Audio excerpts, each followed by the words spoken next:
படிப்பேன், உரிய இடங்களில் தொடர்களை எடுத்து எழுதுவேன். மகிழ்மாறன் தனது அப்பாவுடன் இருசக்கர வாகனத்தில் தனது செல்ல நாய்க்குட்டிக்கு உணவு வாங்கச் சென்றான்.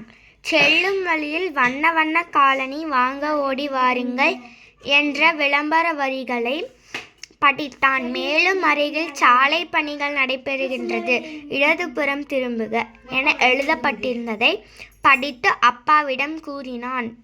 இடதுபுறம் திரும்பியதும் பாதுகாப்போம் பாதுகாப்போம், நீர்நிலைகளை பாதுகாப்போம் என ஓர் அணியினர் முழக்கமிட்டு கொண்டே வந்தனர். இந்த சத்தத்தோடு குட்டி நாயின் சத்தமும் மகிழ்மாறனின் காதில் ஒலித்தது. அருகிலேயே அவன் தேடிய செல்லப்பிராணிகளின் கடையை கண்டதும் மகிழ்மாறனின் மகிழ்ச்சிக்கு எல்லையே இல்லை. அப்பா, நாம் தேடிய கடை இதோ வந்துவிட்டது என்று வண்டியில் இருந்து குதிக்க தயாரானான்.